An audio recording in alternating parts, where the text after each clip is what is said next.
點解需要同心呢？因為神咧係唔會參與同佢嘅屬性違反嘅活動，佢係聖潔嘅，所以咧佢唔會參與犯罪嘅事情。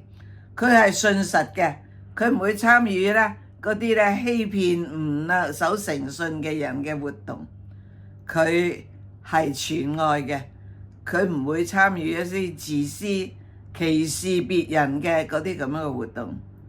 同樣嘅，神係一個偉大嘅合一，三位一體，完美同埋極其嘅可畏嘅一個嘅合一。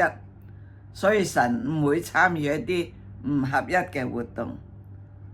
哥林多後書13章11節嗰度，保羅話：你哋要同心合意，要彼此和睦，如此仁愛和平嘅神就必常與你們同在。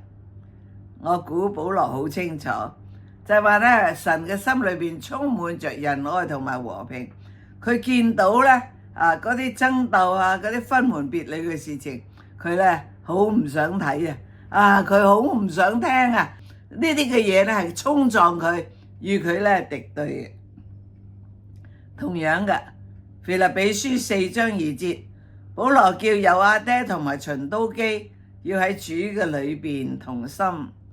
然之後第9節佢話：你哋都要成日思念嗰啲真實嘅、可敬嘅、有美名嘅等等等嘅事情。個思想裏邊充滿着別人嘅美好，你咧又要去觀察保羅所做嘅，去學效佢。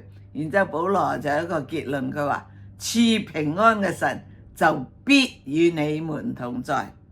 弟兄姊妹，讓我哋為神預備一個佢喜悅嘅居所，以致佢能夠與我哋同在。